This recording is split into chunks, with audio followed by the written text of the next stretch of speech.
ત્યારબાદ એકાદ વર્ષ થઈ ગયું બુધાભાઈની ધ્રુવકા મુકામે જે મેટ્રો બનેલી હતી ત્યારે હું જુનાગઢથી આવેલો હતો. પછી બુધાભાઈની સાથે મિત્રતા એટલી કેળવાઈ કે આજે હું ભાવનગર આવ્યો છું. આ છેલ્લા 1 મહિનાની વાત કરવામાં આવે ને તો દાહોદની અંદરથી શરૂઆત થઈ છે. આપણા સમાજની એક દીકરીને રેપ થયો. એના પછી આ બાજુ સુરેન્દ્રનગરની અંદર ધ્રાંગધ્રા ત્યાં આપણા સમાજની એક દીકરી રેપ થયો. એના પછી આ બાજુ થાનની અંદર ત્યાં એક રેપ મેટર બની. મારકુટની વાત કરીએ તો અત્યારે આ ત્રીજી મેટર છે કે જેની અંદર અમે આવ્યા. સવારે એક જે હોસ્પિટલની અંદર એક બેને ઝેર પીધેલું હતું એની મુલાકાતે ગયેલા હતા કળસર મવા કળસર બરાબર. એના પછી આપણે આ મેટર હતી ત્યાં ભેગા થયા. આ જ પ્રમાણે હમણાં બુધાભાઈ વાત કરે ને કે બહેનો આટલી સંખ્યામાં છે એ ખરેખર ખૂબ આનંદની વાત કહેવાય. બહેનોની તાકાત કોને કહેવાય એનું હું તમને નાનકડું ઉદાહરણ આપું. મારું વતન જુનાગઢનું કેશોદ. કેશોદની અંદર નગરપાલિકાને લગતો અથવા પોલીસ સ્ટેશનને લગતો કોઈ પણ સમસ્યા હોય ને એટલે ભાઈઓએ બહાર નીકળવાનું જ નહીં. બેનો આખી નગરપાલિકાનો અથવા પોલીસ સ્ટેશનનો ઘેરાવો કરી લે. ક્યારેક ઠામ વાસણ લઈને ઠન ઠન ઠન કરતા પહોંચી જાય, નારાને હારે પહોંચી જાય અને બારીઓ બંધ કરવી પડે ને ત્યાં સુધી નોબત આવી જાય. આ બહેનોની તાકાત. પણ બહેનો એવું માનતી હોય કે આપણને ખબર નથી કે આગળ શું કરવું. કોઈ થોડુંક ડરાવી દેતા હોય એટલે આપણને એવું લાગતું હોય કે હવે શું થશે. આપણે ડરતા હોય, આપણે જેમ બેને વાત કરીને આપણે ગભરાતા હોય. એક પોલીસ સ્ટેશન દ્વારા જે એક મારકુટનો કિસ્સો બનેલો હતો. થોડીક હું તમને મારા અનુભવની વાત કરું જેથી આપણને ખબર પડે કે આપણી અંદર તાકાત કેટલી છે અને કોળી સમાજ એટલા શું. એ જુનાગઢની અંદર માણાવદર તાલુકો એનું પાદરડી ગામ એની અંદર એક આર્મીનો યુવાન હતો. એ કાંઈક રજા ઉપર આવેલો હતો અને એને દલિત સમાજના એક છોકરા જોડે કંઈક મારકુટ થયેલી હતી અને પોલીસવાળા ત્યાં આવે છે. પેલો આર્મીની અંદર હતો એટલે થોડોક એને પાવર બતાવ્યો હશે. પરિણામ એ આવ્યું કે પોલીસવાળાએ જાહેરની અંદર એ જે આર્મીનો યુવાન હતો કેસવાડા પરિવારનો એના જાહેરની અંદર દંડા વડે ખૂબ મારવામાં આવ્યો. અને એનો જે વિડીયો હતો એ મેં આપણા સમાજનું એક સોશિયલ મીડિયા ચલાવું છું એની અંદર અપલોડ કર્યો. 28 મિનિટની અંદર જે વિડીયો હતો એ રિમૂવ કરી દેવામાં આવ્યો. ત્યાંથી આપણે ધીમે ધીમે એક કાર્યક્રમની શરૂઆત કરી કે વધુ લોકો સુધી એ મેસેજ પહોંચે અને એ દીકરાને ન્યાય મળે.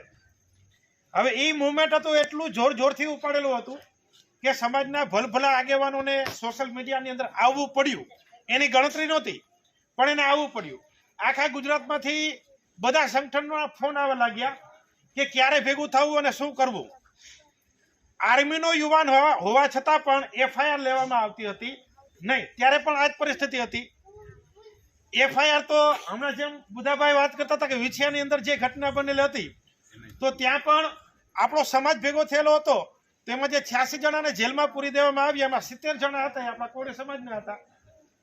તો હમણાં બેને વાત કરે ને કે આવું કેમ આપણા સમાજની સાથે બને એનું એક જ કારણ આપણે કોળી છીએ.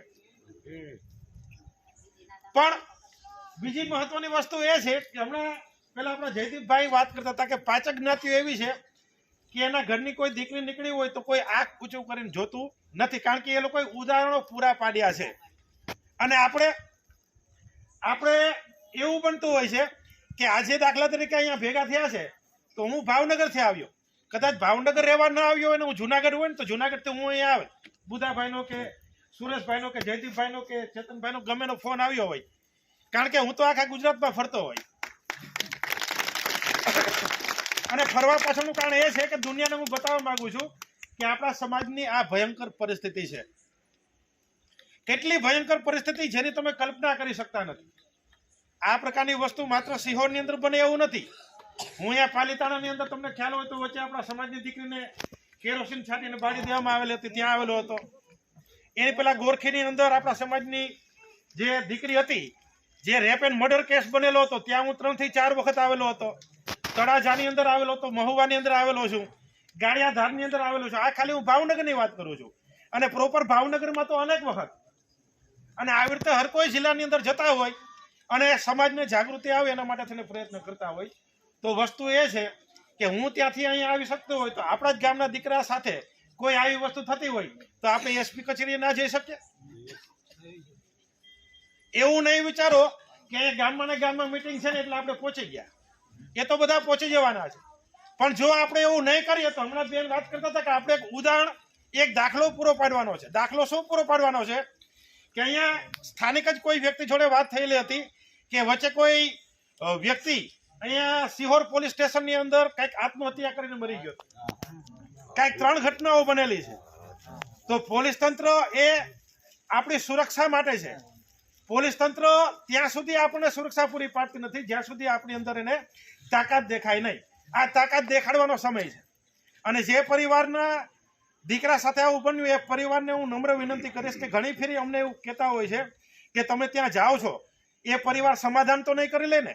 આ સમાધાનની જે પ્રથા છે ને એ બહુ ભયંકર પ્રથા છે. સમાજ પડખે ઊભો રહે, સામેવાળા વ્યક્તિ ઉપર દબાણ આવે, કાયદાકીય રીતે દબાણ આવે, પછી સમાજના અંદર કાંઈક એવું બનતું હોય છે કે આપણા સમાજના લોકોને એ લોકો આગળ કરી અને સમાધાન માટે જાય કે હવે આમાં કાંઈ નહીં થાય આ તે, અને પછી એ સમાધાન કરી લેતા હોય. તો તમે આગળ વધવા માંગતા હોય તો પહેલાં તમે એ નક્કી કરી લો કે તમે ભવિષ્યમાં જો સમાધાન કરવા માંગતા હોય તો સમાજને ભેગું નહીં કરવાનો અને સમાજને અપીલ નહીં કરવાની કે સમાજ અમારી સાથે રહે. આ સૌથી પહેલી શરત. બરાબર? જો એમ તમે કરશો તો ભવિષ્યમાં આવા 3-4 કિસ્સાઓ બનશે, પછી સમાજથી ભેગો થતો બંધ થઈ જશે. હમણાં જયદીપભાઈ વાત કરતા હતા ત્યાં ચોટીલાની અંદર ભેગા થયેલા હતા, સમાજના આગેવાનો ભેગા થયા હતા. ખાલી 80 જેટલા આગેવાનો ભેગા થયેલા હતા તો આપણા સમાજના 200 લોકો આવી ગયા હતા કે તમારે મીટિંગ નહીં કરવાની. આ પરિસ્થિતિ છે આપણા સમાજની. બરાબર? પોલીસ અમારી પાછળ ફરતી હતી ત્યાં. તો અમે આંખે થઈએ છીએ. બરાબર? અત્યારે પણ આંખે થવા આવ્યા છો. પોલીસ તંત્રની સામે આંખે થવા માટે આવ્યા છે. અમે ધ્યાનમાં તો હોવાના જ છે.